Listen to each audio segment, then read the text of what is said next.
everyone. Thank you for joining Lewis University's television network. Today is Monday, January 31st, 2022, and I'm Jada Hoffman. And I'm Tony Denardis. And we begin with our top national stories. A former Miss USA, Chelsea Creast, jumped to her death from a Manhattan building Sunday morning. 30-year-old Creast was an attorney who helped prisoners get unjust sentences reduced. She also worked as a correspondent for Extra TV. Creast was crowned Miss USA back in 2019. She posted on social media yesterday, "May this day bring you rest and peace." Biden said the appointment of a black female justice to the Supreme Court is long overdue. The president added he hasn't made a choice on Breyer's replacement yet. He expects to choose a nominee before the end of February. Breyer is the senior member of the High Court's liberal wing.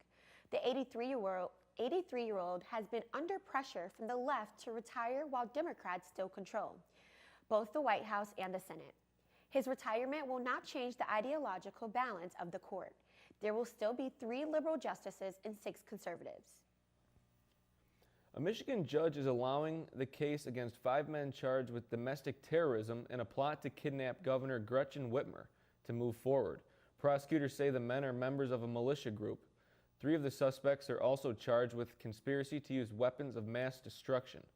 Their attorneys filed a motion to dismiss the case based on allegations of entrapment. With that request denied, the trial will likely start in March. There is a recall in Kia cars, including a number of Ford, Sedona, and Soul models. The National Highway Traffic Safety Administration says airbag computer covers could possibly damage the electrical circuit. That could result in the airbags not being activated in a crash. Owners can contact Kia's customer service line for more information. Drivers can also take their car to their local dealer, which will inspect the airbag control unit and either update the software or replace it at no cost. Sounding like something from a bygone era, a train robbery was reported in Georgia Saturday. The Atlanta Police Department says the train was in the northwest part of the city near the Chattahoochee River. No additional details have been released by the authorities. Norfolk Southern is investigating the incident. There's been a rash of train robberies along the Union Pacific tracks in the Los Angeles area, which often leaves the area drowning in a sea of discarded items and packaging. Coming up next, we'll take a look into leading entertainment news.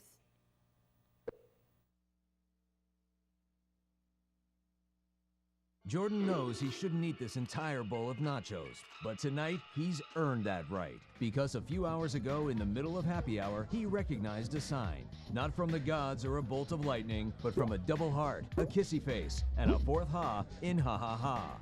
That's when Jordan knew he was buzzed. So when it was time to go, he got a ride home instead of driving. Be a legend like Jordan. Recognize your buzzed warning signs and get a ride home. Buzz driving is drunk driving.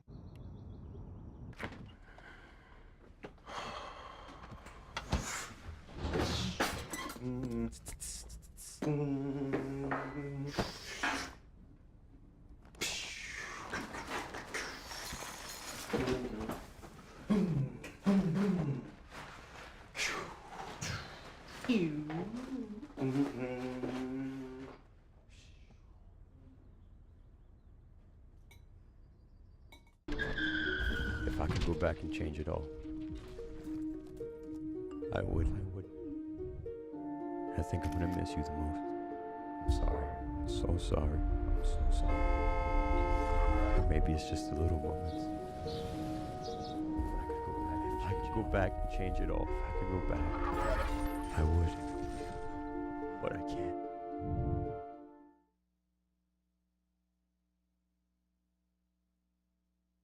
So, I got this new family, and I don't know what it is about this one, but she can't seem to put down that toy all day long. Tap, tap, tap, tap. Oh, and she even talks to it.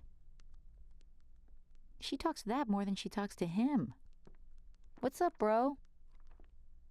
Nice shirt. Who's she talking to? Her mom? She talks to her mom a lot. Gone is the red polka-dotted dress, Disney says. Minnie Mouse will debut this new look at Disneyland Paris. The company calls it the first Ultra Chic pantsuit for Minnie. The outfit is blue and black polka dotted with a matching bow. Her heels have also been replaced with sensible black shoes.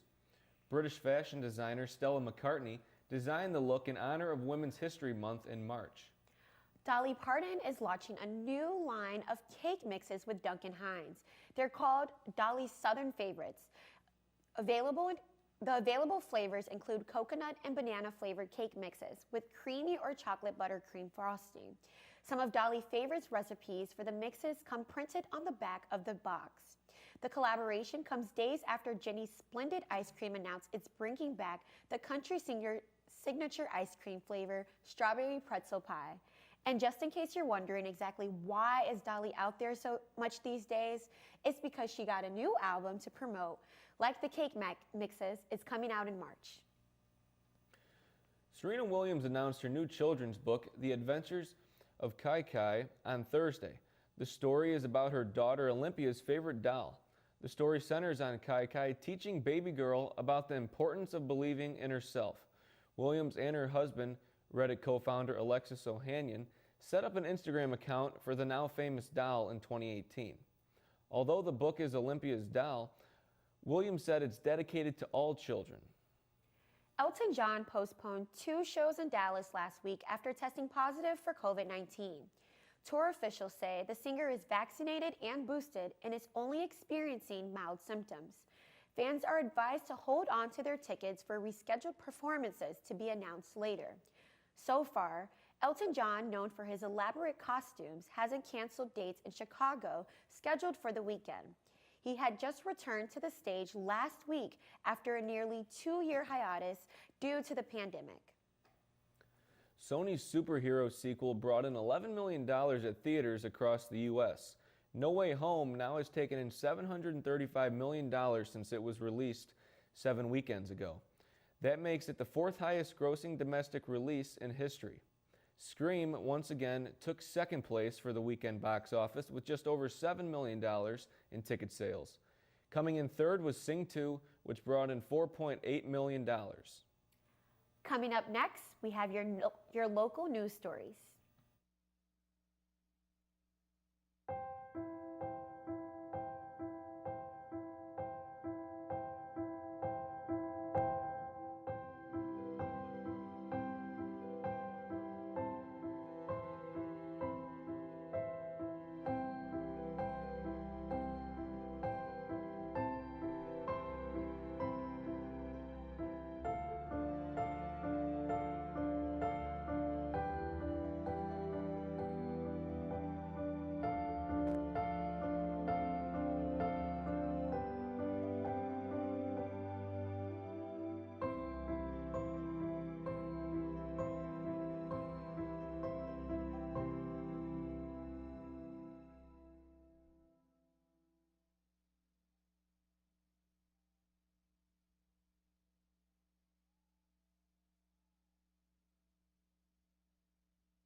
Maybe he's really focused. Hey, Michael. Michael. Maybe he likes spinning the wheels. Maybe he just loves trucks. Maybe he's just being a boy.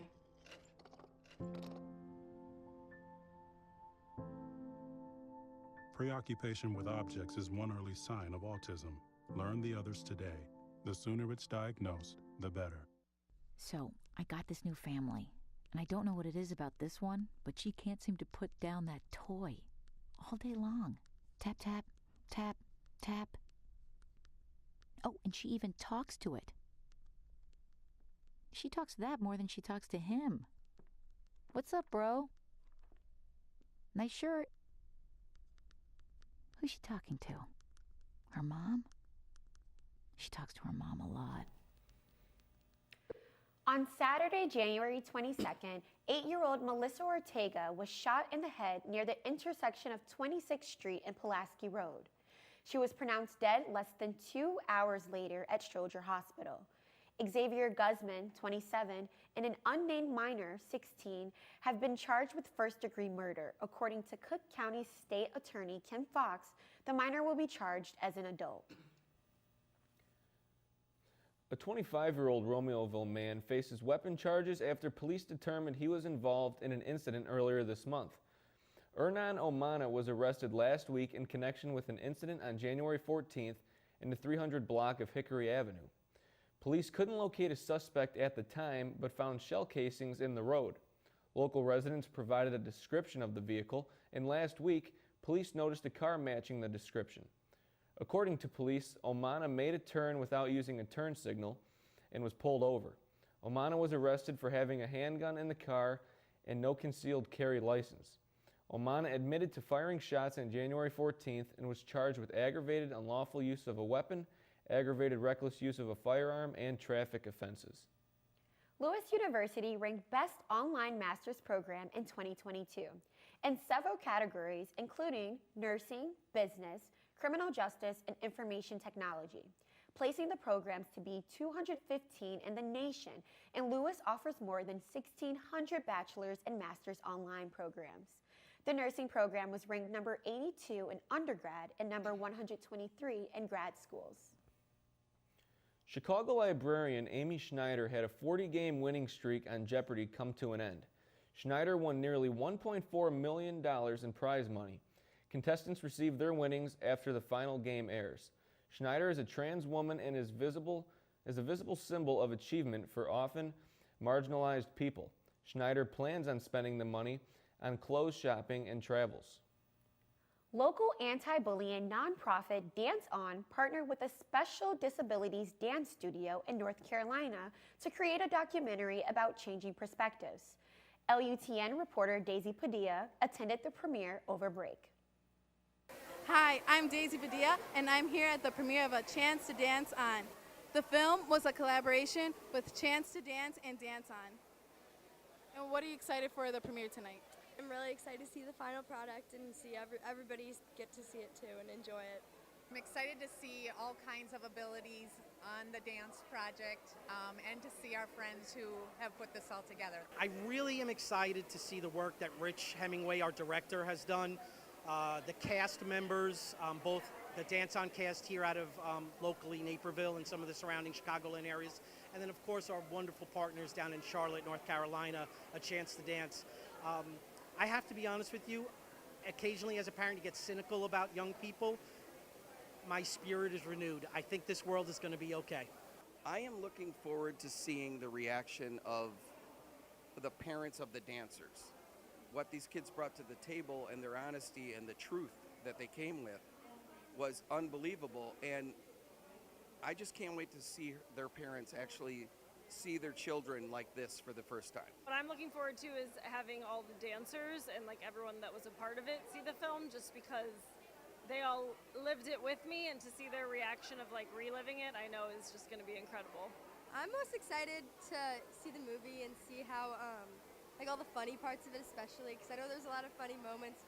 I'm just looking forward for everyone to get a glimpse of what we experienced, because it was something that I feel like everybody should get to experience because it was life-changing. Tonight was a great success at the premiere of Chance to Dance On. From LUTN, I'm Daisy Padilla. Thank you, Daisy. There is a second showing of A Chance to Dance On at Hollywood Palms in Naperville on March 11th. You can purchase tickets on www.danceonchicago.com. Stay tuned. We have a sports update when we come back live from the Neil Carey Arena. From the beginning, this was never a concept video for Dance On. This needed to be a film about a journey. And so away we go, a film crew, a choreographer, 3 parents, and 9 dancers. To tell the story of understanding perspectives. It was a whole experience that actually just changed my view of everything. Showing what real inclusion looks like. It just was a very refreshing look at how other typical teenagers just kind of come in and just accept right from the moment that they walked in the door. And looking inside not only ourselves, but those around us. Makes me realize how lucky I am, because I'm seeing another side of them that society doesn't get to see, because they don't give them the opportunity. To see ability instead of limitation. Everything like I had previously thought about like just went out the window. It was completely the opposite of what I think everybody thought what it was going to be. I was blown away by what I saw. And to see what's possible. That 48 hours of them getting to know each other, I mean, look what happened. When you just open your mind and your heart. It was so perfect. And because it was so perfect, it was so impossible to say goodbye to. This film was never about what Dance On could do for a chance to dance. It was beautiful. It was beautiful from beginning to end. It is about what we can do for each other. There were so many moments of beauty, and I got to sit and watch it all. It was a privilege.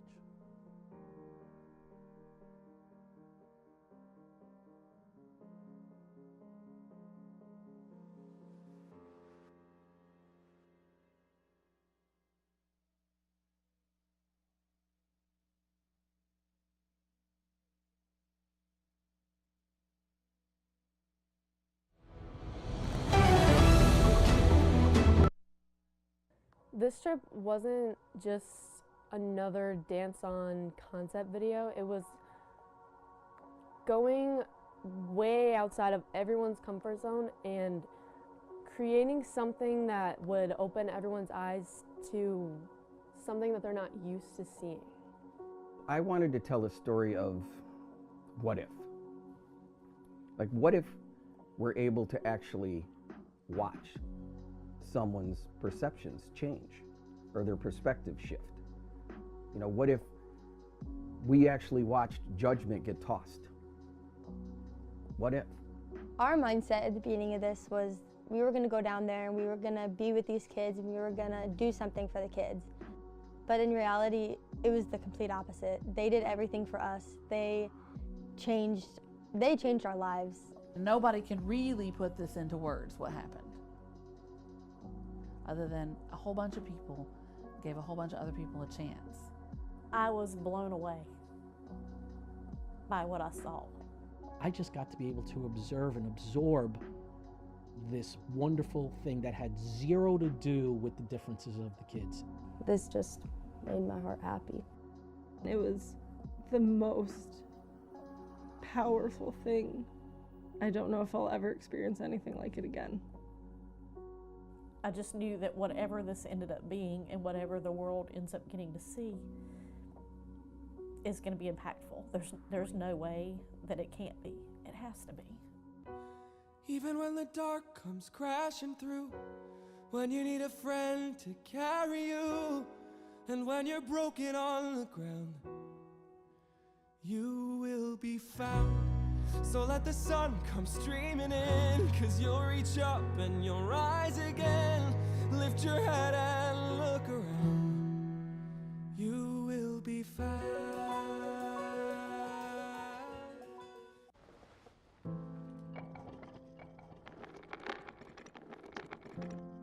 Maybe he's really focused. Hey, Michael. Michael. Maybe he likes spinning the wheels.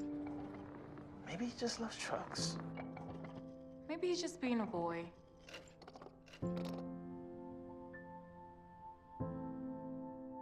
Preoccupation with objects is one early sign of autism. Learn the others today. The sooner it's diagnosed, the better. So, I got this new family, and I don't know what it is about this one, but she can't seem to put down that toy all day long.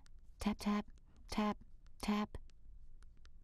Oh, and she even talks to it. She talks to that more than she talks to him. What's up, bro? Nice shirt. Who's she talking to? Her mom? She talks to her mom a lot. We are now going to LUTN's Logan Cap live in Neil Carey Arena for your weekly sports update. Logan, what has been going on in sports? I'm live here in Neil Carey Arena, home of Lewis Flyers sports here on campus. I've got a quick recap of this past weekend in Lewis sports. The Lewis track and field teams competed in Minnesota State's Mark Shuck Open and multi-meet on Friday and Saturday. Lewis University's men's track and field team finished third with 62 points and had 13 top 10 finishes at this event. Lewis women's track and field team also competed at this event, and they finished third with 72.5 points. The women's had 17 top 10 finishes at the event here in Minnesota. The Flyers men's volleyball team dropped their first matchup over the weekend on Friday to 5th-ranked Pepperdine Waves.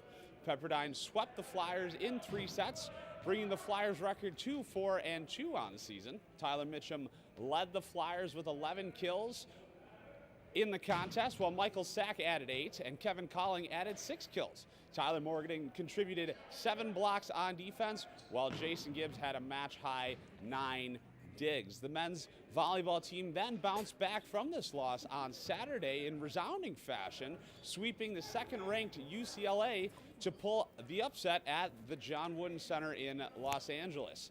This is the 3rd time the Flyers have beaten the Bruins in 21 tries, first ever win at UCLA, and the first win over the Bruins since 2009. Lewis moves to 5-2 on the season, while UCLA drops to 4-1. In Chicago sports, the Chicago Bulls lost their first game of the weekend on Friday against the Spurs, 122-131, but were able to bounce back on Sunday, defeating the Trailblazers 130-116. The Blackhawks had 1 game over the weekend, and in my opinion, it was the best game that they have played all year against the Colorado Avalanche, but did end up losing that game 6-4 in regulation time. Big news in Chicago football as the Chicago Bears hired a new head coach last Thursday. Matt Eberflus joins the Bears and looks to pull them out of the rut that they have been in for the past couple of years here in Chicago. And that's it for this week in sports. Thanks for that, Logan. What sporting events can we look forward to here on campus in the upcoming week?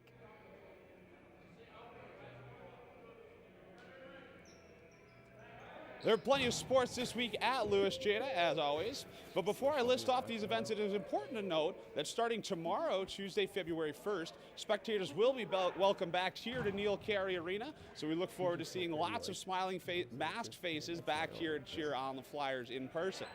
This Thursday, February 3rd, the Lewis men's and women's basketball teams will take on Truman State here from Neil Carey Arena. And on Friday, February 4th, the women's tennis team will take on St. Thomas just over the bridge in Lockport at Challenge Fitness. The men's volleyball team will take on Central State from here again in Neil Carey Arena. And the men's hockey team will take on Notre Dame at Canlan Sports over in Romeoville. Saturday the 5th, the men's and women's basketball teams will take on Quincy, and immediately after here again in Neil Carey Arena, the men's volleyball team will take on Grand Canyon State. Again, lots of events happening here at Neil Carey Arena. Like I said, Jada, we've always got a lot going on here again, but we do look forward to seeing students back here live and in person to cheer on the Flyers. And back to you now, Tony, at the desk. Thank you, Logan. This has been your sports update here on LUTN. That's it for today's news. Thank you for watching. As a reminder, you can always keep up with Lewis News on Facebook, Twitter, Instagram, and by visiting our YouTube channel. I'm Tony DeNardis. And I'm Jada Hoffman.